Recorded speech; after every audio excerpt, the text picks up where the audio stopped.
نحمده ونصلي على رسوله الكريم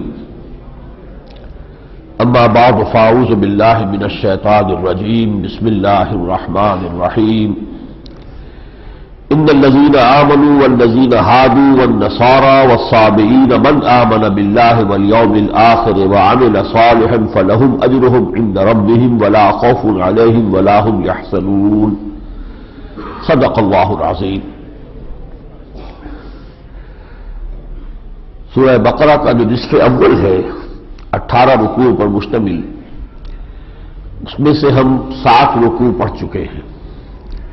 اب انشاءاللہ 11 رکوع ہمیں پڑھنے ہیں، جن میں سے 7 رکوع تو ابھی وہی خطاب جو بنی اسرائیل سے ہے وہ جاری ہے، جس میں ملامت ہے، ان کے جرائم کی فہرست ہے۔ البتہ ایک اعتبار سے تو مضمون پچھلے 2 رکوع مکمل ہو چکا تھا کہ اس مقام سے کہ انی فضلتکم علی العالمین گر کر وہ وہاں تک آ گئے کہ ضربت علیہم الذلۃ والمسکنۃ وباؤوا بغضب من اللہ، سائملٹینیس کنٹراسٹ مکمل ہو چکا۔ اس حصے میں ان کی جن غلطیوں کا اور جن اعتقادی اور عملی گمراہیوں کا تذکرہ ہے، اس میں خاص طور پر آپ دیکھیں گے کہ واقعات سے زیادہ بحث نہیں ہے، بلکہ خیالات، عقائد اور نظریات سے متعلق معاملات ہیں۔ اور ان میں در حقیقت اب جو امت مسلمہ اس مقام پر آ رہی تھی، یعنی امت محمد صلی اللہ علیہ وسلم، ان کے لیے ایک پیشگی تنبیہ ہے، ایک آئینہ دکھایا جا رہا ہے کہ تم سے پہلے جو لوگ اس مقام پر فائز تھے وہ ان غلطیوں میں اور مغالطوں کا شکار ہوئے، مبادا کہیں تم بھی انہی کے نقش قدم پر چلو اور اسی قسم کے غلط خیالات تمہارے اندر بھی پیدا ہو جائیں۔ تو میں زیادہ انہی حصوں کو یہاں پر ہائی لائٹ کروں گا کہ جن میں ان کی اعتقادی اور نظریاتی اور ان کے جو خیالات تھے ان کے اعتبار سے جو گمراہیاں ان میں آئی ہیں۔ اب اس میں جو سب سے پہلی آیت ہے، اسے کچھ لوگوں نے بہت غلط طور پر استعمال کیا ہے اس نظریے کی تقویت کے لیے کہ کوئی شخص اگر اللہ کی توحید پر ایمان رکھتا ہو اور آخرت کو مانتا ہو تو چاہے وہ محمد رسول اللہ پر ایمان نہ لائے، اللہ کے ہاں اس کے لیے اس کی نجات ہو جائے گی اور وہ اللہ کے ہاں کامیاب شمار ہو سکتا ہے۔ یہ بہت بڑی گمراہی ہے، بہت بڑی غلطی ہے۔ اس آیت مبارکہ کو اس کے لیے خاص طور پر استعمال کیا گیا۔ اس کا ترجمہ یہ ہے یقیناً وہ لوگ جو ایمان لائے اور یقیناً وہ لوگ کہ جو یہودی ہوئے، والنصارى اور جو نصرانی تھے، والصابئین اور صابی تھے، من آمن باللہ والیوم الآخر، جو کوئی بھی ایمان رکھتا تھا اللہ پر اور یوم آخر پر، وعمل صالحا اور نیک عمل کرتا تھا، فلہم اجرہم عند ربہم، تو ان کے لیے ان کا اجر و ثواب محفوظ ہے ان کے رب کے پاس، ولا خوف علیہم ولا هم یحزنون، اور ان کے لیے نہ کوئی خوف ہے نہ کوئی حزن سے وہ دوچار ہوں گے۔ اصل میں یہ تذکرہ ہو رہا ہے کہ ہر امت اپنے وقت میں، جبکہ ابھی حضرت مسیح علیہ السلام کی بعثت نہیں ہوئی تھی، تو جو یہودی بھی اللہ پر ایمان رکھتے تھے اور یوم آخر پر ایمان رکھتے تھے اور نیک عمل کر رہے تھے، ظاہر بات ہے حضرت عیسیٰ پر ایمان کا تو کوئی سوال نہیں تھا کہ ابھی ان کی بعثت ہی نہیں ہوئی، تو اس وقت جو چیز ان کی کامیابی کی ضمانت تھی وہ یہ تھی کہ ان کا اللہ پر ایمان، آخرت پر ایمان ہو اور وہ عمل صالح کرے۔ اس کے بعد دور آیا جبکہ حضرت مسیح آ گئے، تو اب حضرت مسیح پر ایمان رکھنے والے ظاہر ہے ان سے یہ تقاضا نہیں ہو سکتا کہ تم محمد پر ایمان کیوں نہیں لائے صلی اللہ علیہ وسلم، ابھی حضور کی تو بعثت ہوئی نہیں۔ تو ہر امت اپنے اپنے دور میں اگر ان تقاضوں کو پورا کرتی رہی کہ اللہ پر ایمان، اور امت بنتی ہے نبوت کی بنیاد پر، تو گویا کہ ایمان بالنبی تو اس میں از خود شامل ہے۔ سابقہ امت اگر تھی تو حضرت موسیٰ علیہ السلام پر ایمان کی وجہ سے امت تھی، نصارہ اگر امت بنے ہیں تو حضرت عیسیٰ علیہ السلام پر ایمان کی وجہ سے امت بنے ہیں۔ تو جہاں تک نبی پر ایمان کا تعلق ہے وہ تو مشترک ہے، وہ تو گویا کہ اپنی جگہ پر انڈرسٹوڈ ہے۔ اور دوسرے میں نے اسی لیے زیادہ وضاحت کی تھی کہ جو 5واں رکوع تھا جس میں کہ دعوت دی گئی ہے، وہ رکوع ہے جو اس بریکٹ سے باہر ہے۔ دعوت کو گویا کہ اس پورے بیان کے اندر ہر جگہ پر یہ چیز مضمر ہے، انڈرسٹوڈ ہے کہ بنی اسرائیل کو محمد الرسول اللہ صلی اللہ علیہ وسلم پر ایمان لانے کی دعوت دی جا رہی ہے۔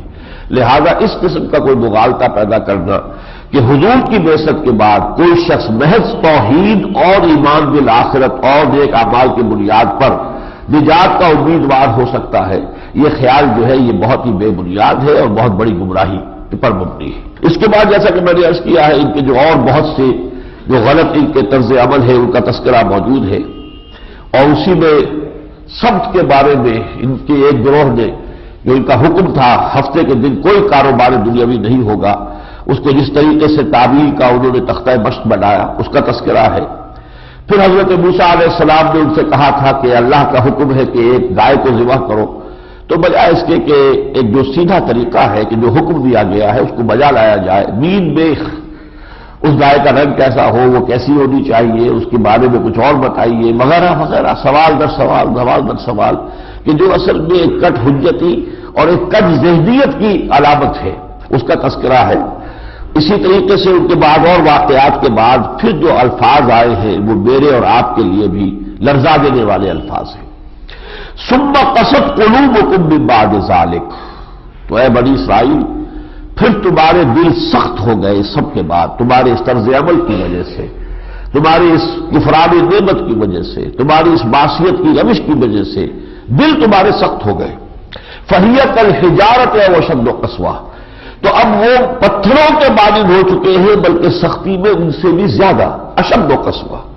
وَإِنَّ مِنَ الْحِجَارَةِ لَمَا يَتَفَجَّرُ مِنْهُ الْأَنْهَارُ، پتھروں اور چٹانوں میں سے تو ایسے بھی ہوتے ہیں کہ جن سے چشمے پھوٹ بہتے ہیں۔ وَإِنَّ مِنْهَا لَمَا يَشَّقَّقُ فَيَخْرُجُ مِنْهُ الْمَاءُ، اور ان پتھروں اور چٹانوں میں وہ بھی ہوتے ہیں کہ جو شق ہو جاتی ہے اور ان میں سے پانی بہ نکلتا ہے۔ وَإِنَّ مِنْهَا لَمَا يَهْبِطُ مِنْ خَشْيَةِ اللَّهِ، اور پتھر اور چٹانیں تو وہ بھی ہے کہ جو اللہ کی خشیت اور خوف سے زمین بوس ہو جاتی ہے۔ وَمَا اللَّهُ بِغَافِلٍ عَمَّا تَعْمَلُونَ، لیکن اللہ غافل نہیں ہے، ناواقف نہیں ہے اس سے کہ جو تم کر رہے ہیں۔ یعنی سمجھئے کہ ایک امت مسلمہ، مسلمان امت، نبی پر ایمان کی مدعی امت، کتاب پر ایمان کی مدعی امت، اپنی غلط کاریوں کی وجہ سے، اپنی بدعمالیوں کی وجہ سے اس حد تک پہنچ سکتی ہے کہ ان کے دل اتنے سخت ہو جائے کہ پتھروں سے بھی باندھ دے جائے سختی کے اندر۔ یہ صورتحال جو ہے امکانی طور پر ہمارے لیے بھی ایک لمحہ فکریہ ہے، اپنے گریبانوں میں جھانکیں، اپنے قلوب کی طرف دیکھیں، کہیں ان میں وہی سختی اور وہی قساوت تو نہیں آ گئی ہے۔ اس کے بعد ان کے ایک عقیدے کا ذکر ہے، وَقَالُوا لَن تَمَسَّنَا النَّارُ إِلَّا أَيَّامًا معدودہ، ان کا یہ خیال ہے، انہوں نے یہ کہا ہے کہ ہمیں آگ نہیں چھو سکتی مگر گنتی کے چند دن۔ قُلْ اتَّخَذْتُم مِّنَ اللَّهِ عَهْدًا، اے نبی سے ذرا پوچھئے کہ تم نے اللہ سے کوئی عہد لے لیا ہے، کوئی اس سے قول و قرار تمہارا ہو چکا ہے؟ فَلَن يُخْلِفَ اللَّهُ عَهْدَهُ، کیا اللہ تعالیٰ اپنے عہد کی خلاف ورزی نہیں کرے گا؟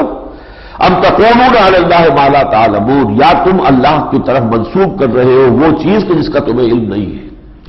یہ بھی ایک مغالطہ پیدا ہو جاتا ہے مسلمان امت میں کہ جب ہم نبی کے نام لیوا ہیں تو ہم تو جنتی ہے ہی، ہماری نجات تو ہو ہی جانی ہے۔ اول تو یہ کہ نام لیوا ہے، جو کچھ بھی ہے لیکن تیرے محبوب کی امت میں ہے، جب تیرے محبوب کی امت میں ہے تو ہمارا حق ہے، جنت جو ہے وہ تو ہمارا پیدائشی حق ہے، برتھ رائٹ ہے، وہ ہمیں مل کر رہنا چاہیے۔ کوئی کمی بیشی ہوئی تو نبی شفاعت کریں گے، بخشوا دیں گے، اللہ اللہ خیر صلی اللہ۔ لہذا ہمارے لیے خوف اور ڈر اور کسی جواب دہی کا، کسی عذاب خدا بندی کا کوئی اندیشہ نہیں۔ جب یہ خیال پیدا ہو گیا تو اب ایمان بالآخرت کی تاثیر ختم ہو گئی، مسئولیت کا احساس ختم ہو گیا۔ نتیجہ یہ ہے کہ وہ جو فارسی میں کہا جاتا ہے کہ بے حیا باش و ہر چے خائی کن، ایک دفعہ حیا کا پردہ اٹھا دو پھر جو چاہو کرو۔ اسی طریقے سے یہ ہے کہ جب آخرت پر ایمان کو اس غلط تصور کے تحت اس کی دفی کر دی جائے گی، اس کو غیر مؤثر بنا دیا جائے گا، تو پھر اچھے اعمال کہاں سے آئیں گے؟ پھر تو وہی بدعمالی ہوگی جس کا نقشہ کہ آج امت پیش کر رہی ہے۔ چنانچہ اس کے بعد کان کھول دینے والے الفاظ میں یہ آیت آئی ہے، بلا کیوں نہیں، من کسب سیئۃ واحاطت بہ خطیئتہ، جس شخص نے کوئی ایک بھی بڑا گناہ کمایا اور اس نے اس کا احاطہ کر لیا، فاولئک اصحاب النار ھم فیھا خالدون، وہ جہنمی ہوں گے اور ہمیشہ ہمیشہ اس میں رہیں۔ یعنی یہ دل سے خیال نکال دو کہ تم جو چاہو کرو، جو تمہارے اعمال ہو، حرام خوریاں کرو، غلط اعمال تمہارے ہو، لیکن جنت تمہارا حق ہے اور نجات جو ہے وہ گویا کہ تمہاری گارنٹی ہے۔ اس خیال کو نکال دو۔ ایک گناہ کبیرہ بھی اگر اس پر تواتر ہے، اس پر مداومت ہے اور اس کا نتیجہ کیا نکل رہا ہے؟ علماء کہتے ہیں کہ المعاصی برید الکفر، یہ جو معصیت ہے عملی طور پر اللہ کے کسی حکم کو توڑنا، اس سے کفر کی کیفیت پیدا ہونی شروع ہو جاتی ہے، اور ایک وقت آتا ہے کہ پھر ایمان بالکل ختم ہو جاتا ہے اور دل میں ایمان کا کوئی ایک شمع بھی نہیں رہتا، اور اس کے بعد ظاہر بات ہے کہ پھر خلود فی النار، جہنم میں داخلہ اور ہمیشہ ہمیشہ جہنم میں رہنے کا جو انجام ہے اس سے انسان دوچار ہو جائے گا۔ ہمارے ہاں بھی عقیدہ ہے، اور اس کا ایک حصہ صحیح ہے، ایک حصہ غلط ہے۔ وہ حصہ جو صحیح ہے وہ یہ ہے کہ جو اہل ایمان، صرف مسلمان نہیں، اہل ایمان جن کے دلوں میں حقیقی ایمان تو ہے، ان کے اعمال میں برائیوں کا پلڑا زیادہ ہو گیا، انہیں ابتداءً جہنم میں ڈال دیا جائے گا، لیکن اپنے اس ایمان کی وجہ سے وہ جہنم سے نکال لیے جائیں گے اور بالآخر وہ جنت میں داخل ہو جائیں گے۔ لیکن اس کا تعلق ہے ایمان حقیقی قلبی ایمان پر، یہ نہیں کہ جو مسلمانوں میں شامل ہے، چاہے اس کے دل میں وہ حقیقی ایمان، تصدیق بالقلب، یقین والا ایمان سرے سے نہیں ہے، تو وہ مسلمان در حقیقت اس سے اللہ کا وعدہ یہ نہیں ہے۔ ہاں ایمان ہے لیکن کمزور ہے، اس کمزور ایمان کی وجہ سے ان کے اعمال جو ہے ان میں سیئات کا پلڑا بھاری ہو گیا ہے حسنات سے، تو وہ جنت میں ڈال دیے جائیں گے، لیکن بالآخر وہاں سے نکال کر جنت میں داخل کر دیے جائیں گے۔ لیکن جب اس کا اطلاق ہم کر دیں جو مسلمان ہے اس کے جب ساتھ یہ معاملہ ہوگا تو یہ اس کے اندر گمراہی پیدا ہو گئی۔ مسلم اور ہے، مومن اور ہے، اور اس کا معاملہ آئے گا سورہ حجرات میں، قالت الاعراب آمنا قل لم تؤمنوا ولکن قولوا اسلمنا ولما يدخل الايمان في قلوبكم۔ یہ بدو دعویٰ کر رہے ہیں اے نبی کہ ہم ایمان لے آئے، اے نبی ان سے کہہ دیجئے تم ہرگز ایمان نہیں لائے ہو، اس مغالطے میں مبتلا نہ رہنا، بلکہ یوں کہو کہ ہم مسلمان ہو گئے ہیں اور ابھی تک ایمان تمہارے دلوں میں داخل نہیں ہوا۔ ایمان دل میں داخل ہو جانا اور مرحلہ ہے، اور ٹپ آف دی ٹنگ پر اس کا ہونا، آمنت باللہ کما ہوا باسمائہ و صفاتہ، یہ جو اقرار باللسان ہے صرف اس سے وہ ایمان نہیں بنتا جب تک کہ تصدیق بالقلب نہ ہو۔ تو صرف ایمان اقرار باللسان کے درجے میں ہے، دل میں ایمان نہیں ہے، اس سے یہ وعدہ نہیں ہے۔ ہاں دل میں ایمان ہے لیکن کمزور ہے، اور اس حالت میں جو برائی ہے ان کا پلڑا بھاری ہو گیا ہے، ان کے ساتھ یہ معاملہ ہے۔ اس حد تک بات جو ہے احادیث صحیحہ سے ثابت ہے۔ اسی طرح آگے چل کر بنی اسرائیل کے اندر بھی ایک برائی پیدا ہوئی جو آج ہمارے اندر بھی ہے بتمام و کمال۔ دین کے کچھ احکام سر آنکھوں پر، نماز پڑھنی ہے، روزہ رکھنا ہے، حج بھی کرنا ہے، بعض وہ لوگ بھی ہیں ہر سال حج کر رہے ہیں، کتنے لوگ ہیں ہر سال رمضان مبارک کا عمرہ گویا کہ انہوں نے فرض کے درجے میں کر لیا ہے، لیکن کاروبار ہو رہا ہے سود کی بنیاد پر۔ یہ جو تضاد ہے یہ آج بھی ہمارے اندر بھی ان کے اندر بھی تھا۔ شریعت کے ایک حصے کو سینے سے چمٹایا ہوا ہے، اس کے ساتھ بڑی دلچسپی ہے، مسجدیں تعمیر کر رہے ہیں، مدرسے کو ان کی مدد دی جا رہی ہے، سب کچھ ہو رہا ہے، کاروبار حرام پر چل رہا ہے۔ فرمایا افتؤمنون ببعض الکتاب وتکفرون ببعض۔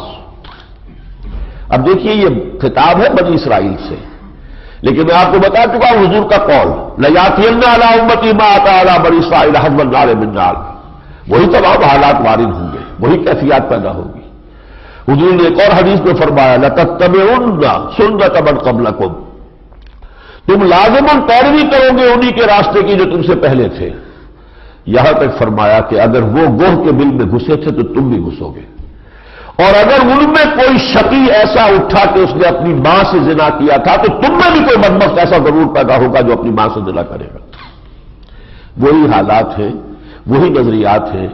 افتؤمنون ببعض الکتاب وتکفرون ببعض، سود کو بھی تو قرآن حرام کر رہا ہے۔ حج اور عمرے کی اگر کوئی دعوت قرآن نے دی ہے تو ٹھیک ہے، لیکن سود کو حرام کس نے کیا؟ یا کسی اور نے کیا یا اللہ نے کیا؟ افتؤمنون ببعض الکتاب وتکفرون ببعض، کیا تم ہماری کتاب کے کچھ حصے کو مانتے ہو اور کسی بعض دوسرے حصوں کو نہیں مانتے؟ فما جزاء من يفعل ذلك منكم الا خزي في الحیات الدنیا، تو جو کوئی بھی تم میں سے یہ طرز عمل اختیار کرے گا اس کی سزا اس کے سوا کچھ نہیں ہے کہ دنیا کی زندگی میں ذلیل و خوار کر دیے جائیں، اب یہ ہے سبب جو میں نے پچھلی مرتبہ عرض کیا تھا، ضربت علیہم الذلۃ والمسکنہ، آج پوری امت مسلمہ پر وہ ذلت اور مسکنت تھوپ دی گئی ہے۔ فما جزاء من يفعل ذلك منكم الا خزي في الحیاۃ الدنیا، دنیا کی زندگی میں رسوائی اور ذلت، ویوم القیامۃ یردون الی اشد العذاب، اور قیامت کے دن وہ جھونک دیے جائیں گے شدید ترین عذاب میں۔ وما اللہ بغافل عما تعملون، اور اللہ تعالیٰ ناواقف نہیں ہے اس سے کہ جو کچھ تم کر رہے ہو۔ اسی طریقے سے مسلمان امتوں میں ایک اور خرابی پیدا ہو جاتی ہے۔ ایمان تو ہے آخرت پر کہ ابدی زندگی وہ ہے، ہمیشہ کی زندگی وہ ہے، لیکن ساری دلچسپی ہے دنیا کے ساتھ۔ چاہتے ہیں کہ دنیا کی زندگی لمبی سے لمبی ہو جائے، زیادہ سے زیادہ ہو جائے۔ دعویٰ یہ ہے کہ ہمارا تو خاص معاملہ ہے اللہ کے ہاں، ہمارا خاص مقام ہے، اللہ کے ہم ولی ہے، اللہ ہمارا ولی ہے، اور ہمارے لیے تو جنت جو ہے گویا کہ منتظر ہے۔ تو اگر تو ایسا صورت ہے کہ آدمی یہ سمجھتا ہو کہ میری آخرت جو ہے وہ محفوظ ہے، تو اسے دنیا کی زندگی اپنی ایک لائبلٹی محسوس ہوگی، ایسٹ معلوم نہیں ہوگی۔ حضور نے فرمایا کہ الدنیا جنت الکافر وسجن المومن، یہ دنیا کافر کے لیے جنت ہے، باغ ہے، اور مومن کے لیے قید خانہ ہے۔ اگر تو حقیقی محبت اللہ کے ساتھ ہے تو اللہ سے ملاقات کے لیے جلدی ہونی چاہیے، پھر تو موت کی جو ہے اس کا قرب انسان کو چاہنا چاہیے۔ نشان مرد مومن بات گویم جو مرگ آیا تبسم مطلب است، پھر تو یہ صورت ہونی چاہیے۔ لیکن حال کیا ہے؟ قل ان کانت لکم الدار الآخرہ، اے نبی سے کہیے اگر تمہارا جو خیال ہے، مذمومہ خیال ہے کہ آخرت کا گھر تو تمہارے لیے خالص اللہ نے کر دیا ہے، خالصۃ من دون الناس، فتمنوا الموت ان کنتم صادقین، تو اگر تم سچے ہو تو تمہیں موت کی تمنا کرنی چاہیے۔ پھر اپنے دوست سے، محبوب سے ملاقات کی جلدی ہوتی ہے، یہ اس کو آدمی موقف کرتا ہے۔ وَلَن يَتَمَنَّوْهُ أَبَدًا بِمَا قَدَّمَتْ أَيْدِيهِمْ، اور یہ کبھی بھی موت کی تمنا نہیں کریں گے ہرگز ہرگز، بسبب اپنے ان کرتوتوں کے جو ان کے ہاتھ آگے بھیج چکے ہیں۔ معلوم ہے ہم نے جمع کیا کرایا اللہ کے ہاتھ، ہمارے کون سے اعمال ہیں، کون سے کرتوت ہیں کہ جو وہاں جمع ہیں۔ واللہ علیم بالظالمین، اللہ ان ظالموں سے خوب واقف ہے۔ وَلَتَجِدَنَّهُمْ أَحْرَصَ النَّاسِ عَلَىٰ حَيَاةٍ، تم دیکھو گے کہ یہ دنیاوی زندگی کے حریص ہے، اتنے حریص کہ تمام انسانوں سے بڑھ کر حریص ہے۔ وَمِنَ الَّذِينَ أَشْرَكُوا، یہاں تک کہ مشرکین سے بھی بڑھ کر۔ يَوَدُّ أَحَدُهُمْ لَوْ يُعَمَّرُ أَلْفَ سَنَةٍ، ان میں سے ہر ایک کی یہ خواہش ہے کہ کاش کہ اس کی عمر 1000 برس ہو جائے۔ وَمَا هُوَ بِمُزَحْزِحِهِ مِنَ الْعَذَابِ أَن يُعَمَّرَ، اور کسی شخص کو عذاب سے نجات نہیں مل سکتی اس وجہ سے کہ اس کی عمر لمبی تھی۔ وَمَا اللَّهُ بِغَافِلٍ وَاللَّهُ بَصِيرٌ بِمَا يَعْمَلُونَ، اور اللہ دیکھ رہا ہے جو کچھ کہ یہ کر رہے ہیں۔ اسی طرح آگے چل کر اب یہ جو سارے معاملات ان کے آئے ان میں سے خاص طور پر میں نے وہ نکات اس میں سے نمایاں کر دیے، وہی اعتقادی خرابیاں، وہی منظومہ خیالات، وہی امانی، وہی تمنائیں، تلک امانیہم، وہ جو کہ تو آج امت مسلمہ کے اندر بھی موجود ہے۔ اس کے بعد اب شروع ہوتا ہے مضمون، آغاز ہو جاتا ہے انہی 9 رکوعوں کے اندر تحویل قبلہ کا، لیکن یہاں صرف ایک اصولی بات کہہ کر بات چھوڑ دی گئی، وَلِلَّهِ الْمَشْرِقُ وَالْمَغْرِبُ فَأَيْنَمَا تُوَلُّوا فَثَمَّ وَجْهُ اللَّهِ إِنَّ اللَّهَ وَاسِعٌ عَلِيمٌ، چونکہ یہ بات اللہ کے علم میں تھی کہ جب قبلہ بدلا جائے گا تو اس سے بہت بڑا فتنہ اٹھ سکتا ہے، اور یہ اس کا تذکرہ بعد میں تفصیل سے بھی آئے گا کہ لوگ کہیں گے کہ ہم نے 16 مہینے ادھر رخ کر کے نماز پڑھی تھی تو ہماری نمازیں تو ضائع ہو گئی، اگر قبلہ اصلی جو تھا وہ کعبہ تھا تو ہم نے تو رخ کیا ہوا تھا یروشلم کی طرف، مسجد اقصیٰ کی طرف۔ اور پھر یہ کہ جو دشمنان اسلام ہے وہ اس کو اسکینڈل بنائیں گے کہ دیکھو یہ کیسے نبی ہے جن کا قبلہ ہی معین نہیں ہے، کبھی یہ شمال کی طرف رخ کر کے نماز پڑھ رہا ہے، کبھی یہ جنوب کی طرف رخ کر کے نماز پڑھ رہا ہے، تو کیسے نبی ہے؟ تو اس سب کے سد باب کے لیے اللہ تعالیٰ نے یہیں سے تمہید باندھنی شروع کر دی، للہ المشرق والمغرب، دیکھو اللہ کسی سمت میں محدود نہیں ہے، یہ نہیں ہے کہ مشرق ہی میں ہے اللہ مغرب میں نہیں ہے، یا شمال ہی میں ہے جنوب میں نہیں ہے، معاذ اللہ ثم معاذ اللہ، کوئی سمت، کوئی رخ اور کوئی مقام اس سے اللہ تعالیٰ ماورا ہے۔ قل للہ المشرق والمغرب، مشرق اور مغرب سب اللہ ہی کے لیے ہے، فَأَيْنَمَا تُوَلُّوا فَثَمَّ وَجْهُ اللَّهِ، جدھر بھی رخ کرو اللہ ہی کا رخ ہے۔ یہ تو دوسری بات ہے، ایک یکجہتی پیدا کرنے کے لیے ایک مرکز دے دیا جاتا ہے کہ سب کا رخ ادھر ہو تاکہ انتشار نظر نہ آئے، ورنہ قبلے کا مطلب یہ تو نہیں کہ اللہ اس رخ میں اس سمت میں محدود ہے، معاذ اللہ ثم معاذ اللہ، وہ تو صرف امتوں کے اندر ایک ہم آہنگی پیدا کرنے کے لیے، ایک یکسانی پیدا کرنے کے لیے، ایک نظم پیدا کرنے کے لیے اللہ تعالیٰ رخ معین کر دیتے ہیں، جس کو غالب نے بہت خوب کہا ہے کہ ہے پرے سرحد ادراک سے اپنا مسجود۔ ہم جس سے سجدہ کر رہے ہیں وہ ذات تو ادراک کی سرحد سے ماورا ہے، وراء الورا، وہ کوئی مادی شے نہیں ہے، وہ کعبہ ہو یا یروشلم ہو، اللہ کہیں وہاں محدود نہیں ہے پرے سرحد ادراک سے اپنا مسجود۔ قبلے کو اہل نظر قبلہ نما کہتے ہیں، یہ تو صرف ایک علامت کے طور پر جو ہے ایک سمت معین کر دی جاتی ہے، ورنہ یہ نہیں ہے کہ اللہ تعالیٰ اس سمت میں محدود ہے۔ وَلِلَّهِ الْمَشْرِقُ وَالْمَغْرِبُ فَأَيْنَمَا تُوَلُّوا فَثَمَّ وَجْهُ اللَّهِ، جدھر بھی تم رخ کرو گے وہ اللہ ہی کا رخ ہے۔ اس کے بعد آخری بات حضور سے کہی گئی صلی اللہ علیہ وسلم، اے نبی آپ ان سے یہ توقع نہ رکھیے کہ یہ یہودی اور نصرانی جو ہے یہ آپ کو تسلیم کر لیں گے۔ حضور کو ایک گمان تھا، توقع بھی کہہ سکتا ہوں، توقع تھی کہ جو مکے کے لوگ تھے وہ تو بالکل جاہل تھے، ان پڑھ تھے، کوئی کتاب ان کے پاس تھی ہی نہیں، کسی نبوت سے وہ آشنا ہی نہیں تھے۔ یہ یہودی اور عیسائی جو ہے نبوت کے ماننے والے، کتابوں کے ماننے والے، اللہ کو ماننے والے، آخرت کے ماننے والے، انہیں تو کوئی دیر نہیں لگنی چاہیے میرے پہچاننے میں اور مجھ پر ایمان لانے میں۔ توقع جو ہے وہ ظاہر بات ہے بے بنیاد نہیں تھی، اس کے لیے بنیاد موجود تھی، لیکن اللہ تعالیٰ نے مکی صورتوں میں سے بھی سورہ شورى میں فرمایا کہ اے نبی آپ یہ توقع نہ رکھیے کہ یہ لوگ آپ کو مان لیں گے۔ یہاں فرمایا وَلَن تَرْضَىٰ عَنكَ الْيَهُودُ وَلَا النَّصَارَىٰ حَتَّىٰ تَتَّبِعَ مِلَّتَهُمْ، ہرگز راضی نہیں ہوں گے اے محمد آپ سے نہ یہ یہودی نہ نصرانی جب تک کہ آپ ان کی ملت کی پیروی نہ کریں۔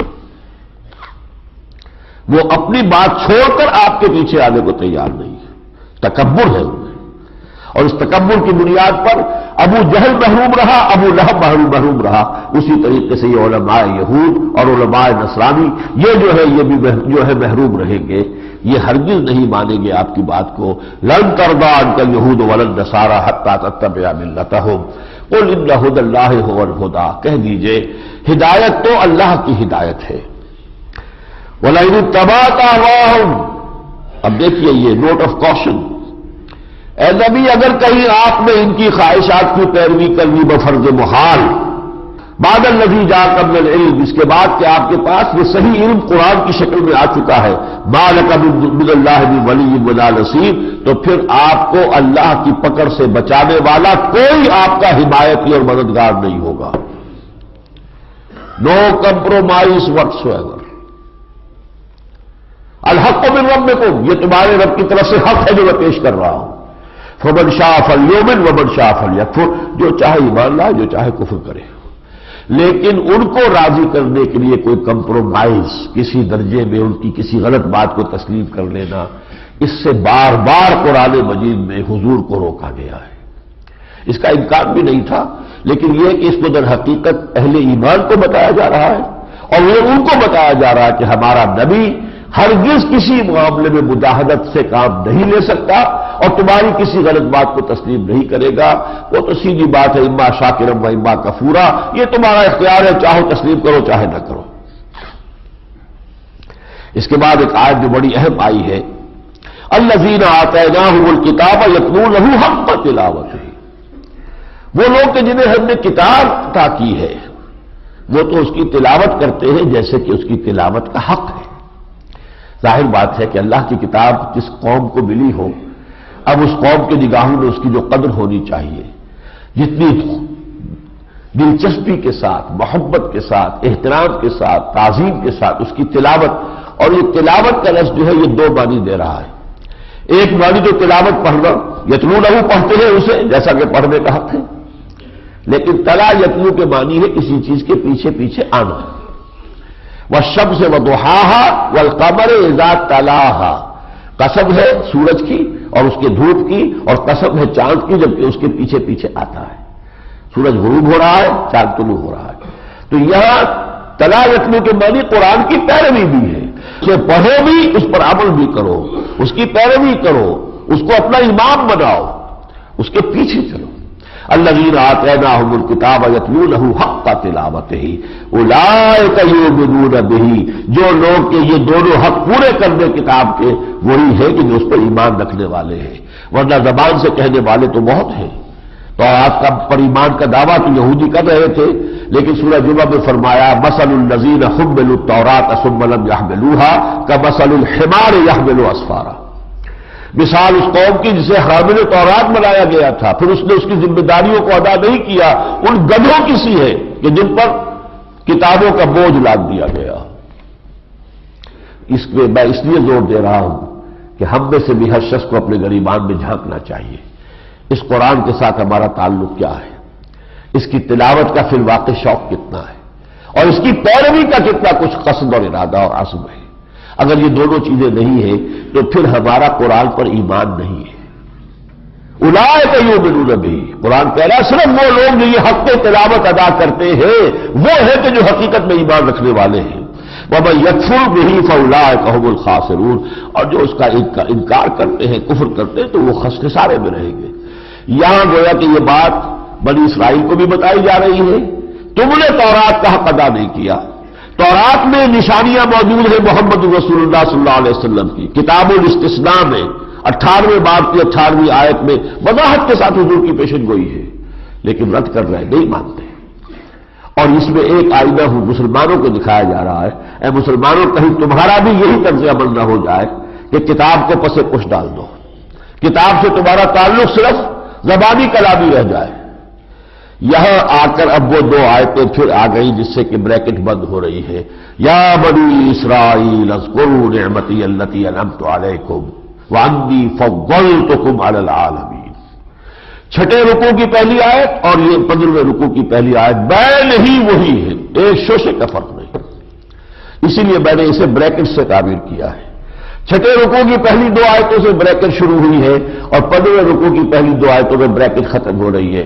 ان دونوں کے درمیان کیا ہے؟ بنی اسرائیل پر تنقید ہے، فرد جرم عائد کی گئی ہے، تم نے یہ کیا اور یہ کیا اور یہ کیا اور یہ کیا، جس کی بنا پر اب مستحق نہیں رہے ہو اس مرتبہ و منصب کے جو مرتبہ و منصب ہم نے تمہیں عطا کیا تھا، لہذا اب اس مرتبہ و منصب کو ہم عطا کر رہے ہیں اس نئی امت کو جو بے شک محمدی صلی اللہ علیہ وسلم کی بنیاد پر وجود میں آئی ہے۔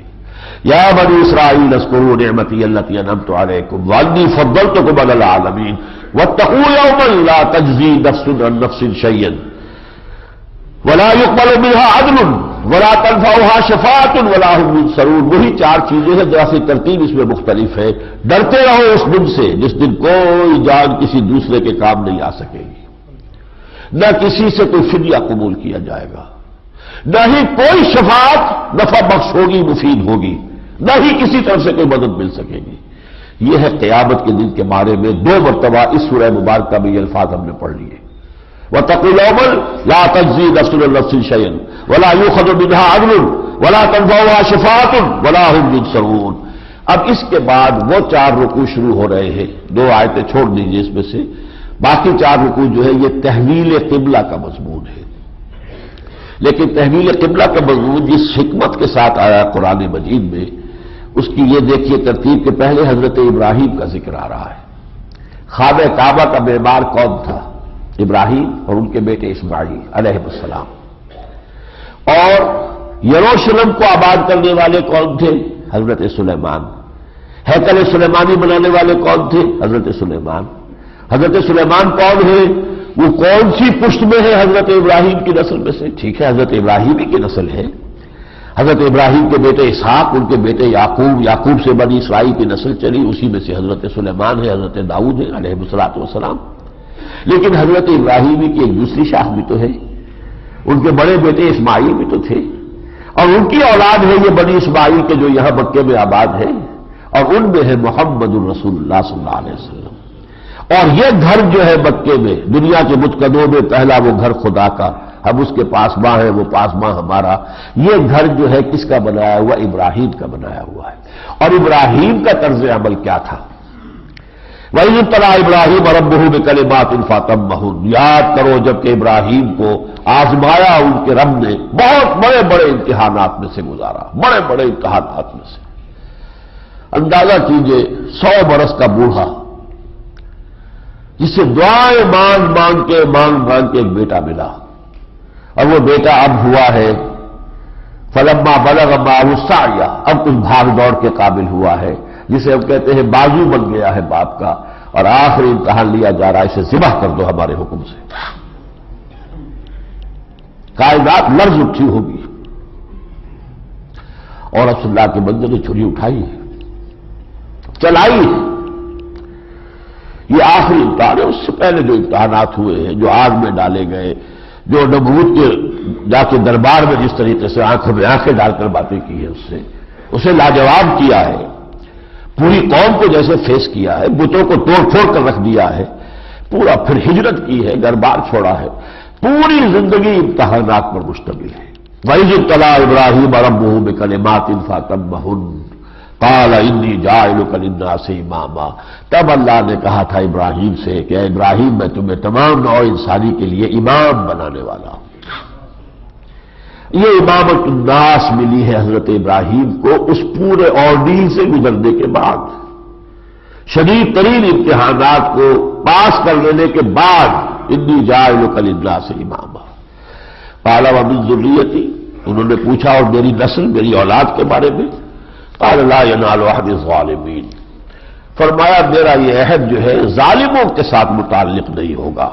تمہاری اولاد میں سے جو نیک ہوں گے، صالح ہوں گے، ان کے ساتھ میرا یہ عہد قائم رہے گا. لیکن محض تمہاری اولاد ہونا جو ہے وہ کوئی بنیاد نہیں ہے. اگر وہ ان کے اپنے اعمال درست نہیں ہوں گے تو پھر وہ میرے اس عہد کے اندر شامل نہیں ہوں گے. وَإِذْ جَعَلْنَا الْبَيْتَ مَثَابَةً لِلنَّاسِ وَأَمْنًا. اور جبکہ ہم نے گھر کو، یعنی اب یہ بیت اللہ کا تذکرہ ہو رہا ہے جسے کہ اب قبلہ بنانا ہے اور رخ موڑا جانا ہے، جبکہ ابھی حضور نماز پڑھ رہے ہیں یروشلم کی طرف، تو اب اس گھر کی عظمت بیان ہو رہی ہے. جبکہ ہم نے اس خانہ کعبہ کو بنا دیا، زیارت گاہ بنا دیا، لوگ آتے ہیں اس کی زیارت کرتے ہیں، اور امن کی جگہ، دارالامن. بدترین بدامنی ہوتی تھی پورے عرب میں، لیکن یہ علاقہ امن کا مرکز. باپ کے قاتل کو بھی اگر کوئی عرب اگر وہ کعبے کے پاس خرم میں پا لیتا تھا تو اسے تعرض نہیں کرتا تھا. یہ امن کی جگہ ہے. وَاتَّخِذُوا مِن مَّقَامِ إِبْرَاهِيمَ مُصَلًّى. اور یہاں ابراہیم آباد تھے، اور مقام ابراہیم وہ پتھر کے جس پر کھڑے ہو کر خانہ کعبہ کی تعمیر کی تھی. اے لوگوں اب اس کو اب سجدہ گاہ بناؤ، نماز کی جگہ بنا لو. وَعَهِدْنَا إِلَىٰ إِبْرَاهِيمَ وَإِسْمَاعِيلَ أَن طَهِّرَا بَيْتِيَ لِلطَّائِفِينَ وَالْعَاكِفِينَ وَالرُّكَّعِ السُّجُودِ. اور ہم نے عہد لے لیا تھا ابراہیم اور اسماعیل سے کہ ہمارے اس گھر کو پاک صاف رکھو، تاکہ جو لوگ طواف کرنے کے لیے آئیں، جو یہاں اعتکاف کرنے کے لیے آئیں، جو یہاں رکوع و سجود کرنے کے لیے آئے، ان کو جگہ صاف ستھری ملے، ان کے لیے طبیعتیں جو ہے منزز نہ ہوں کہ یہاں پر گندگی ہے. اور یہ صفائی جو ہے دونوں اعتبارات سے، توحید کی خالص یہاں رہے، شرک کی آمیزش نہ ہونے پائے. وہ گندگی سب سے بڑی گندگی ہے شرک، اور ظاہری اعتبار سے بھی صفائی ہو. وَإِذْ قَالَ إِبْرَاهِيمُ رَبِّ اجْعَلْ هَٰذَا بَلَدًا آمِنًا وَارْزُقْ أَهْلَهُ مِنَ الثَّمَرَاتِ مَنْ آمَنَ مِنْهُم بِاللَّهِ وَالْيَوْمِ الْآخِرِ. اور یاد کرو جب کہ ابراہیم نے کہا تھا پروردگار اس شہر کو امن کی جگہ بنا دے، اور اللہ نے بنا دیا اسے. اور جو یہاں آباد ہے ان کو رزق بہت پہنچا پھلوں کے ذریعے سے، اور ان میں سے وہ جو ایمان لائے اور جو یوم آخر پر ایمان رکھتے ہوں اور اللہ پر تجھ پر ایمان رکھتے ہوں. چونکہ حضرت ابراہیم کو پہلے اللہ نے ٹوک دیا تھا کہ میرا یہ عہد جو ہے امامت الناس جو تم سے میں کر رہا ہوں، تمہاری اولاد میں سے جو فاسق و فاجر اور ظالم ہوں گے وہ اس میں شامل نہیں ہوں گے. تو یہاں حضرت ابراہیم نے خود ہی نکال دیا کہ جو ان میں سے ایمان رکھنے والے ہوئے ان کو تو رزق جو ہے بہت پہنچاتا رہے، اور یہ پھلوں کی شکل میں. قال ومن کفر، یہاں اللہ نے فرمایا نہیں، یہاں میرا جو ہے دنیاوی نعمتوں کا جو میرا دسترخوان ہے وہ وسیع ہے. قال ومن کفر، جو کفر کرے گا فأمتعه قلیلا، اسے بھی دنیا کا ساز و سامان تو میں کچھ نہ کچھ دوں گا، رزق تو دوں گا، کھانے پینے کا بندوبست تو کروں گا، ثم اضطره الى عذاب النار وبئس المصیر، پھر انہیں کشا کشا لے جاؤں گا اس عذاب آگ کے عذاب کی طرف جو بہت ہی برا ٹھکانہ ہے۔ اس کے بعد وہ آیات آ رہی ہے کہ جن میں حضرت ابراہیم اور اسماعیل کی دعا ہے، باپ بیٹا معماران حرم، وَإِذْ يَرْفَعُ إِبْرَاهِيمُ الْقَوَاعِدَ مِنَ الْبَيْتِ وَإِسْمَاعِيلُ، یاد کرو جب کہ ابراہیم اور اسماعیل اس گھر کی، ہمارے گھر کی دیواروں کو اٹھا رہے تھے، بنیادوں کو اونچا کر رہے تھے۔ اب ان کی دعائیں ہیں، کیا کیا ہے؟ ربنا تقبل منا انک انت السمیع العلیم، اے رب ہمارے، اے پروردگار، اے ہمارے آقا، ہماری اس محنت کو قبول فرما، یقیناً تو سب کچھ سننے والا اور جاننے والا ہے۔ نمبر 2، ربنا وجعلنا مسلمین لک ومن ذریتنا امۃ مسلمۃ لک، اور اے رب ہمارے، ہم دونوں کو بھی اپنا فرما بردار بنائے رکھ۔ ابراہیم اس زون میں نہیں ہے کہ میرا قدم کوئی غلط نہیں پڑ سکتا، تواضع کا یہ عالم ہے کہ اس حالت میں بھی دعا کرے۔ کب بنا رہے ہیں گھر؟ کس عمر میں بنا؟ 100 برس سے زیادہ کی عمر ہو چکی ہے، سارے امتحانات سے گزر چکے ہیں، پھر دعا کر رہے ہیں وجعلنا مسلمین لک، پروردگار ہم دونوں کو اپنا فرما بردار بنائے رکھ، ہمیں یہ سعادت مستقل طور پر عطا کیے رکھ۔ وَمِن ذُرِّيَّتِنَا، اور تیسری دعا، ہماری نسل میں سے اٹھائیو امۃ مسلمۃ لک، ایک ایسی امت جو تیری فرما بردار ہو۔ وہ امت ہے امت محمد صلی اللہ علیہ وسلم۔ اس لیے کہ امت محمد جو ہے، اس کا سٹرکچر سمجھ لیجئے کہ کیا ہے۔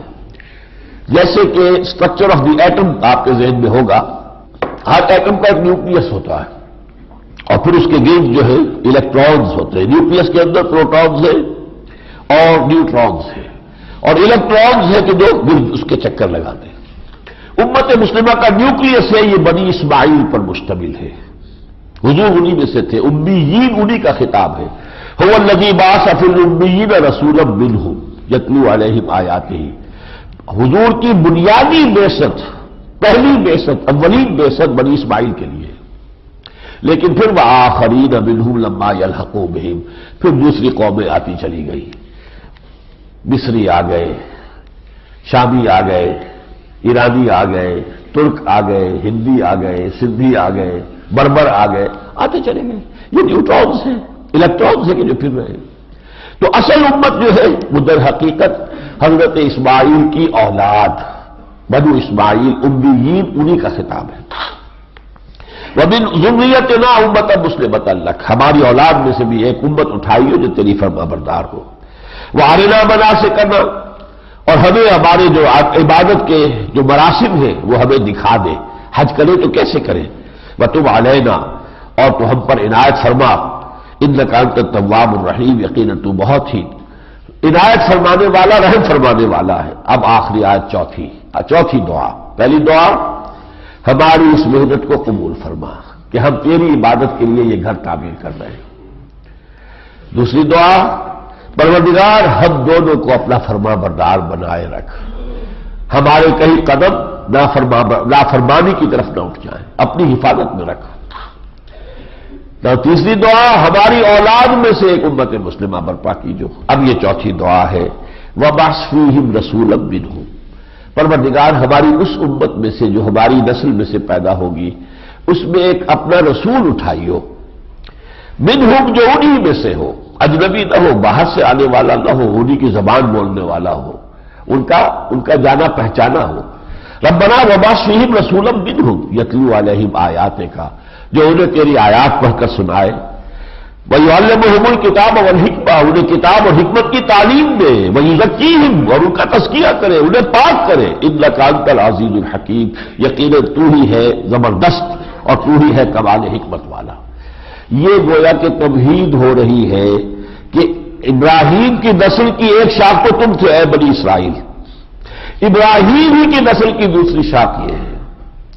اس نسل نے بیت المقدس بنایا، آباد کیا، ہیکل سلیمانی بنایا، لیکن اس سے کہیں پہلے، یوں سمجھیے کہ کم سے کم 1000 سال قبل، کم سے کم حضرت ابراہیم اس گھر کی تعمیر کر چکے تھے، اور انہوں نے اپنے ایک بیٹے کو یہاں آباد کیا تھا، اور دعا کی تھی کہ ان میں سے ایک امت مسلمہ برپا کیجو۔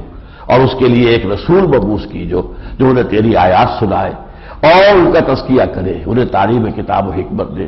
یہ ہے ظہور محمد کا صلی اللہ علیہ وسلم۔ حضور کی بعثت ظہور ہے دعائے ابراہیم و اسماعیل کی، ان کی دعا کی قبولیت کا ظہور ہے کہ جو بعثت محمدی کی شکل میں ہوا ہے۔ اب اس کے بعد فرمایا وَمَن يَرْغَبُ عَن مِّلَّةِ إِبْرَاهِيمَ إِلَّا مَن سَفِهَ نَفْسَهُ، کون شخص ہوگا جو ابراہیم کی ملت کو چھوڑے اور کسی اور کی طرف رخ کرے، سوائے اس کے کہ جو اپنے آپ کو حماقت میں مبتلا کر لے۔ یعنی اے یہودیوں، اے نصرانیوں، اصل سے ملت ابراہیم ہے، اصل تو وہ ہے، یہ تو بعد کی چیزیں ہیں، یہودیت بعد کی شے ہے، نصرانیت بعد کی شے ہے۔ آؤ ہم جمع ہو جائیں اس شے پر کہ جو مشترک ہے۔ ابراہیم تو مشترک ہے نا ہم میں، اسحاق علیحدہ ہے، اسماعیل علیحدہ ہے، لیکن دونوں کا باپ ابراہیم وہ تو مشترک ہے۔ تو ہم تمام امتوں کے مابین ایک شخصیت مشترک کی حیثیت جو ہے وہ حضرت ابراہیم کو حاصل ہے۔ تو اس سے بڑھ کر ظالم کون ہوگا اور بے وقوف کون ہوگا جسے ملت ابراہیم کی طرف بلایا جا رہا ہو اور وہ اس سے ابا کرے۔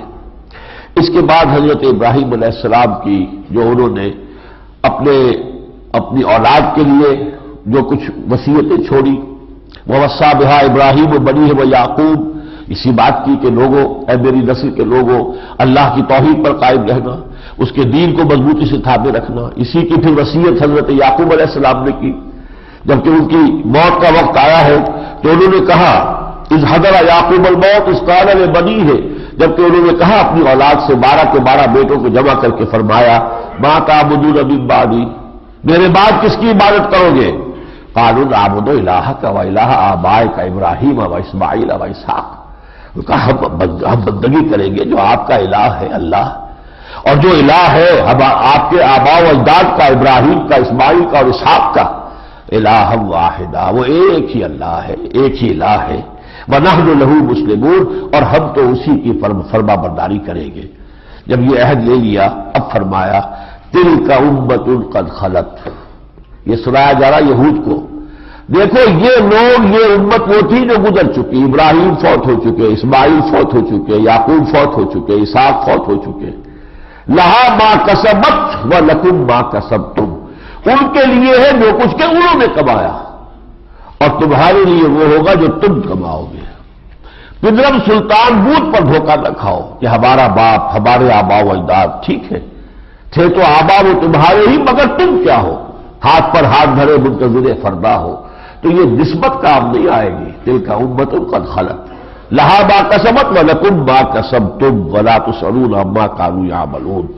اور پھر ایک بہت زوردار انداز میں، جیسے کہ 5واں رکوع میں نے بیان کیا تھا کہ اس امتوں کو دعوت دینے کے معاملے میں وہ ہے گویا کہ بہت اہم اور جامع، لیکن یہ بھی فرمایا گیا ہے وَقَالُوا كُونُوا هُودًا أَوْ نَصَارَىٰ، یہ کہتے ہیں کہ یہودی بن جاؤ یا نصرانی بن جاؤ تہتدوا، تبھی تو ہم ہدایت پر ہوگے۔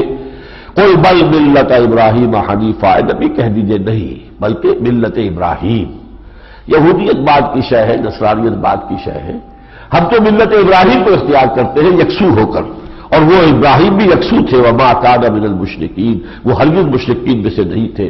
قولو، یہ بہت اہم آیت ہے، قولو، اے مسلمانوں تم یوں کہو آمنا باللہ، ہم ایمان رکھتے ہیں اللہ پر، وما انزل الینا، اور اس تمام پر جو ہم پر نازل کیا گیا یعنی قرآن مجید، وما انزل الی ابراہیم و اسماعیل و اسحاق و یعقوب و الاسباط، اور جو کچھ نازل کیا گیا تھا ابراہیم پر اور اسماعیل پر اور اسحاق پر اور یعقوب پر اور ان کی نسلوں پر، وما اوتی موسیٰ و عیسیٰ، اور جو کچھ دیا گیا تھا موسیٰ کو اور عیسیٰ کو، وما اوتی النبیون من ربہم، جو کچھ دیا گیا تمام انبیاء کو ان کے رب کی طرف سے، ہم سب پر ایمان لاتے ہیں، لا نفرق بین احد منہم، ہم ان میں سے کسی کے مابین کوئی تفریق نہیں کرتے، ونحن لہ مسلمون، البتہ ہمارا سر تسلیم عبادت کا خم ہے صرف اللہ کے سامنے، ہم ہیں اس کے فرما بردار۔ فَإِنْ آمَنُوا بِمِثْلِ مَا آمَنْتُمْ بِهِ، تو اے مسلمانوں اگر یہ بھی ایمان لے آئے ویسے ہی جیسے تم ایمان لائے ہو، فَقَدْ اهْتَدَوْا، تو یہ بھی ہدایت پر آ جائیں گے۔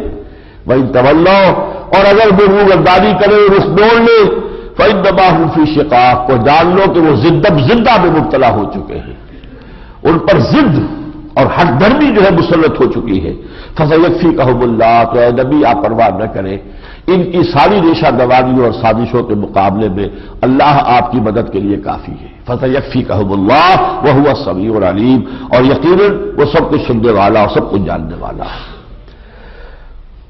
یہ اور بھی اس کے بعد یہی مضمون چلا ہے اور آخر میں پھر دہرا کر وہ آیت آئی تِلْكَ أُمَّةٌ قَدْ خَلَتْ لَهَا مَا كَسَبَتْ وَلَكُمْ مَا كَسَبْتُمْ وَلَا تُسْأَلُونَ عَمَّا كَانُوا يَعْمَلُونَ. اب آیا ہے دو رکوعوں میں اصل مضمون تحویل قبلہ کا، اور تحویل قبلہ علامت ہے اس کی کہ سابقہ امت مسلمہ کو معزول کر دیا گیا اور نئی امت مسلمہ امت محمد صلی اللہ علیہ وسلم اس منصب پر فائز کر دی گئی. فرمایا سَيَقُولُ السُّفَهَاءُ مِنَ النَّاسِ مَا وَلَّاهُمْ عَنْ قِبْلَتِهِمُ الَّتِي كَانُوا عَلَيْهَا. جیسا کہ میں نے عرض کیا اللہ کے تو علم میں تھا کہ اس پر فتنہ اٹھے گا، کچھ مسلمانوں کو بھی پریشانی لاحق ہو جائے گی کہ ہماری 16 مہینے کی نمازیں تو ضائع ہو گئی، اور یہ کہ کچھ لوگ ان کو جو ہے اس وسوسے میں مبتلا کریں گے، کچھ لوگ استہزاء ہوگا، تبستر ہوگا، مذاق اڑے گا، اسکینڈلز پیدا ہوں گے. یہ کیسے رسول ہے یہ جن کا قبلہ ہی معین نہیں؟ تو یقیناً کہیں گے لوگوں میں سے کچھ احمق لوگ، بے وقوف لوگ، کس شے نے ان کو پھیر دیا ان کے اس قبلے سے جس پر یہ تھے. قُلْ لِلَّهِ الْمَشْرِقُ وَالْمَغْرِبُ، پہلا جواب وہی دیا گیا جو پہلے بھی آ چکا تھا. فَلِلَّهِ الْمَشْرِقُ وَالْمَغْرِبُ فَأَيْنَمَا تُوَلُّوا فَثَمَّ وَجْهُ اللَّهِ. اسے دہرا دیا، کہہ دیجئے مشرق اور مغرب سب اللہ کے ہیں. من یہدی من یشاء الی صراط مستقیم، اللہ جس کو چاہتا ہے سیدھی راہ کی ہدایت دے دیتا ہے. وَكَذَلِكَ جَعَلْنَاكُمْ أُمَّةً وَسَطًا لِتَكُونُوا شُهَدَاءَ عَلَى النَّاسِ وَيَكُونَ الرَّسُولُ عَلَيْكُمْ شَهِيدًا. اور اے مسلمانوں اب جان لو یہ تحویل قبلہ در حقیقت علامت ہے اس کی، اب تم وہ امت بنا دیے گئے ہو جس کو شہادت علی الناس کا فریضہ سر انجام دینا ہے. یہ لفظ شہادت قرآن مجید میں آتا ہے بہت مرتبہ اور ایک بڑی اہم اصطلاح کے طور پر کار رسالت کے لیے. اِنَّا أَرْسَلْنَا إِلَيْكُمْ رَسُولًا شَاهِدًا عَلَيْكُمْ كَمَا أَرْسَلْنَا إِلَىٰ فِرْعَوْنَ رَسُولًا. یعنی اللہ کا رسول جو بھی آتا تھا، اس لیے کہ اب تو سلسلہ بند ہو گیا، وہ اپنے قول سے بھی اللہ کی شہادت دیتا تھا، اپنے عمل سے بھی گواہی دیتا تھا، پھر یہ کہ انفرادی طور پر بھی دیتا تھا، اجتماعی طور پر وہ نظام قائم کر کے بھی گواہی دیتا تھا کہ یہ اللہ کا دین ہے، تاکہ قیامت کے دن وہ لوگ یہ نہ کہہ سکیں کہ پروردگار ہمیں تو معلوم ہی نہیں تھا کہ تو کیا چاہتا ہے. جسے آپ کہتے ہیں ٹو پلیڈ اگنورنس، اس بنیاد پر کہ ہمیں تو علم نہیں تھا، ہمیں معلوم نہیں تھا کہ یہ جرم ہے، اس لیے ہم کر بیٹھے. لیکن یہاں فرمایا کہ اللہ تعالیٰ کی سنت یہ رہی ہے، رسولوں کو بھیجتا رہا ہے، رسلا مبشرین و منذرین لئلا یکون للناس علی اللہ حجۃ بعد الرسل وکان اللہ عزیزا حکیما. یہ سورہ نساء میں ہم پڑھیں گے. ہم نے اپنے رسولوں کو بھیجا بشارت دینے والے بنا کر اور خبردار کرنے والے بنا کر، تاکہ لوگوں کے پاس کوئی دلیل باقی نہ رہ جائے اپنی گمراہی کے لیے، اللہ کے سامنے پیش کرنے کے لیے کہ ہمیں تو معلوم ہی نہیں تھا. یہ شہادت علی الناس، یہ رسول جو ہے اسی لیے اللہ نے ان کو بھیجا. اور اب آخری رسول محمد صلی اللہ علیہ وسلم کے بعد یہ ذمہ داری اجتماعی طور پر منتقل ہو گئی ہے امت مسلمہ کو. رسالت اب ختم ہو گئی، کوئی رسول نہیں آئے گا، کوئی نبی نہیں آئے گا. ہدایت کامل کر دی گئی قرآن میں، وہ تمہارے حوالے حضور کر کے گئے. یہ میں قد ترکت فیکم، دیکھو مسلمانوں میں جا رہا ہوں لیکن چھوڑ کر جا رہا ہوں. ما انہیں قسم تم نہیں لن تضلوا ابدا کتاب اللہ، میں وہ کتاب اللہ کی چھوڑ کر جا رہا ہوں کہ اس کو مضبوطی سے تھامے رکھو گے تو کبھی گمراہ نہیں ہوگے. تو اب یہ تمہیں ہم نے دے دی ہے، اب اس کی تبلیغ، اس کو دنیا تک پہنچانا، اس کا علم عام کرنا، اپنے عمل سے اس کی گواہی دینا، اور نہ صرف انفرادی سطح پر اجتماعی طور پر وہ دین قائم کر کے لوگوں پر حجت قائم کر دینا کہ وہ یہ نہ کہہ سکے کہ ہمیں تو معلوم نہیں تھا کہ اللہ کا دین کیا ہوتا ہے. یہ ذمہ داری اب تمہاری ہے. یہ بڑا بھاری بوجھ تھا کہ جو حضور نے حجۃ الوداع کے موقع پر منتقل کیا ہے، گواہی لی ہے. الا هل بلغت، 1.25 لاکھ کا مجمع، 1,24,000 انسان تھے موجود اس وقت. لوگوں میں نے پہنچا دیا. اور پورے مجمع نے جب بیک زبان یہ جواب دیا انا نشهد انک قد بلغت وادیت ونصحت. ایک روایت میں تو الفاظ اور زیادہ مفصل ہے، انا نشهد انک قد بلغت الرسالۃ وادیت الامانۃ ونصحت الامۃ وکشفت الغمۃ. اے نبی ہم گواہ ہیں آپ نے حق رسالت ادا کر دیا، حق امانت ادا کر دیا. یہ قرآن امانت تھی. اللہ کے لیے کتاب اللہ نے نازل کی تھی نو انسانی کے لیے، ہدی للناس نازل کی ہے محمد پر صلی اللہ علیہ وسلم. تو یہ تو در حقیقت محمد کے پاس ایک امانت تھی، اس کو پہنچانا تھا لوگوں تک، اور آپ نے لے لیا. یہ پہنچا دیا میں نے؟ ہاں پہنچا دیا. آپ نے امانت کا حق ادا کر دیا، آپ نے رسالت کا حق ادا کر دیا، آپ نے ہماری خیرخواہی کا حق ادا کر دیا، آپ نے گمراہی کے اندھیارے جو ہے ان کو چاک کر کے اور ہدایت کی روشنی جو ہے وہ واضح کر دی. تب اللہ کی طرف تو اشارہ کیا، آسمان کی طرف انگشت شہادت سے، اللہم اشہد، اے اللہ تو بھی گواہ رہے، یہ مان رہے ہیں کہ میں نے تیرا دین، تیری کتاب انہیں پہنچا دی. اب یہ قیامت کے دن یہ نہیں کہہ سکیں گے کہ ہمیں معلوم نہیں تھا. اللہم اشہد، اللہم اشہد، اللہم اشہد، اے اللہ تو بھی گواہ رہے. اس کو میں کہا کرتا ہوں اس واسطے سائی آف ریلیف. وہ جو آیا تھا سورہ مزمل میں، انا سنلقی علیک قولا ثقیلا، ہے محمد ہم آپ کے کندھے پر بہت بھاری بوجھ ڈالنے والے ہیں. وہ بھاری بوجھ 23 برس کی مشقت، جس کا تصور کرتے ہوئے انسان پر لرزہ طاری ہوتا ہے، جس میں یوم طائف بھی ہے، شیب بنی ہاشم بھی ہے، پھر غار ثور بھی ہے، پھر اس میں میدان بدر بھی ہے، دامن احد بھی ہے. حضور کا اپنا خون 2 جگہ پر جو ہے زمین پر گرا ہے، جذب ہوا ہے، طائف میں بھی اور احد کے دامن میں بھی. سینکڑوں صحابہ کی جانوں کا جو ہے نذرانہ پیش کیا ہے. یہ ساری جد و جہد جو ہے کر کے آج جیسے کہ شکر سب شکر کے جنباز بمنزل رسید، اللہ کا شکر ہے کہ آج اونٹنی جو ہے اپنی منزل پر پہنچ گئی. آج میں نے وہ حق جو ہے وہ ادا کر دیا. تو گویا کہ یہ سائی آف ریلیف. اور پھر اس کے بعد فرمایا فَلْيُبَلِّغِ الشَّاهِدُ الْغَائِبَ، اب ذمہ داری تمہاری ہے جو یہاں موجود ہے، ان کا فرض ہے کہ پہنچائے انہیں جو یہاں موجود نہیں ہے. جو یہاں موجود نہیں ہے ان میں وہ بھی سب آگے جو اس وقت دنیا میں موجود تھے انسان، اور وہ بھی آگے جو قیامت تک آنے والے ہیں. اس لیے کہ حضور کی بعثت جو ہے وَمَا أَرْسَلْنَاكَ إِلَّا كَافَّةً لِلنَّاسِ بَشِيرًا وَنَذِيرًا، ہم نے بھیجا ہے آپ کو پوری نوع انسانی کے لیے بشیر و نذیر بنا کر. اب یہ رسالت محمدی کا فریضہ جو ہے یہ امت کے کندھے پر آیا. وَكَذَلِكَ جَعَلْنَاكُمْ أُمَّةً وَسَطًا، اسی طرح ہم نے تمہیں درمیانی امت بنا دیا ہے. رسول کے اور پوری دنیا کے درمیان میں امت جو ہے یہ واسطہ ہے، یہ لنک ہے، یہ درمیانی کڑی ہے. وَكَذَلِكَ جَعَلْنَاكُمْ أُمَّةً وَسَطًا لِتَكُونُوا شُهَدَاءَ عَلَى النَّاسِ وَيَكُونَ الرَّسُولُ عَلَيْكُمْ شَهِيدًا، تاکہ تم گواہ ہو جاؤ پوری نوع انسانی پر اور ہمارے رسول گواہ ہو جائیں تم پر. رسول تو قیامت کے دن کھڑے ہو کر کہہ دیں گے اے اللہ تیرا جو پیغام مجھ تک آیا تھا میں نے پہنچا دیا تھا. Now they are responsible, they are accountable for whatever they have done. وہ یہ نہیں کہہ سکتے کہ ہمیں بات پہنچائی نہیں گئی. لیکن اسی طرح اے امت محمد تمہاری ذمہ داری ہے، تمہارا فریضہ ہے کہ پہنچا دو تاکہ لوگوں کے پاس کوئی عذر باقی نہ رہ جائے. اس کے بعد فرمایا وَمَا جَعَلْنَا الْقِبْلَةَ الَّتِي كُنْتَ عَلَيْهَا، اور یہ جو کچھ عرصے کے لیے ہم نے اے نبی آپ کے لیے قبلہ معین کر دیا تھا. ظاہر بات ہے کہ وہی جلی میں تو نہیں ہے، لیکن وہی خفی میں ہو سکتا ہے کہ اللہ نے اشارہ کیا ہو کہ کچھ عرصے کے لیے یہ آپ کا قبلہ جو ہے یروشلم کی طرف رہے گا. الا لنعلم، یہ تو ہم نے ایک امتحان میں ڈالا تھا. ہم دیکھنا چاہتے تھے کون ہے وہ من یتبع الرسول، جو پیروی کرتے ہیں رسول کی، ممن ینقلب علی عقبیہ، ان سے ان کو علیحدہ کر دے، ممیز کر دے جو اپنی ایڑیوں کے بل پیچھے مڑ جانے والے ہیں. اس کا پس منظر کیا ہے؟ اب تک حضور کی امت جو تھی وہ اکثر و بیشتر تو مہاجرین پر مشتمل تھی. مہاجرین کہاں سے آئے تھے؟ مکے سے آئے تھے. ان یہ مرکز کون سا تھا؟ بیت اللہ تھا. یہ ان کا یہ سمجھیے کہ ایک نیشنل مانومنٹ بھی تھا، کیونکہ وہ بنی اسماعیل میں سے تھے، بنی ابراہیم میں سے تھے. وہ سمجھتے تھے کہ یہ ہمارا قومی جو ہے یہ مرکز ہے. اب اس کی طرف پیچھ کرنا کس قدر شاخ گزرا ہوگا مسلمانوں کو. خود یہاں معلوم ہو رہا ہے کہ حضور پر شاخ گزرا ہے. حضور بار بار انتظار کر رہے ہیں، نگاہیں آپ کی آسمان کی طرف اٹھ رہی ہے.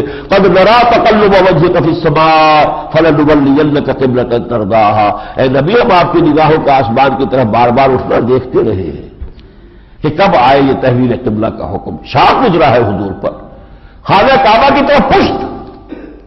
اور کیا محمد رسول اللہ خانہ کعبہ کی عظمت سے واقف نہیں تھے؟ لیکن حکم اللہ کا ہے، اصل شے حکم. اور صحابہ نے بھی ثابت کر دیا کہ اصل شے ہے حکم. بمصطفیٰ برساتی اشرا کے دی ہماؤست اگر معون رسیدی تمام بولہ بیست، جس کو عربی میں کہتے ہیں دل مال حق کو ہے سودار، بڑھ جاؤ حق کے ساتھ جدھر بھی وہ بڑھے. یہ نہیں کہ نہیں ہم آپ نے معین کر رکھا ہے ہم تو خانہ کعبہ ہی کی طرف رخ کریں گے، تو حضور نے جب حکم دیا یروشلم کی طرف رخ کرنے کو تو کچھ لوگ جو ہے پیچھے مڑ گئے ہو نہیں. اس وقت جو لوگ آئے تھے محمد رسول اللہ پر ان کا ایمان اتنا پختہ تھا، اتنا گہرا تھا، اتنا یقینی تھا کہ جو حکم دیا. لیکن البتہ یہ ضرور ہوا ہے کہ کچھ لوگوں کو تشویش ہو گئی کہ یہ جو 16 مہینے ہمارے ادھر رخ کر کے نماز ہم نے پڑھی ہے تو وہ جو نمازیں ضائع ہو جائیں گی. فرمایا نہیں وما کان اللہ لیضیع ایمانکم، اللہ تمہارے ایمان کو ضائع کرنے والا نہیں ہے.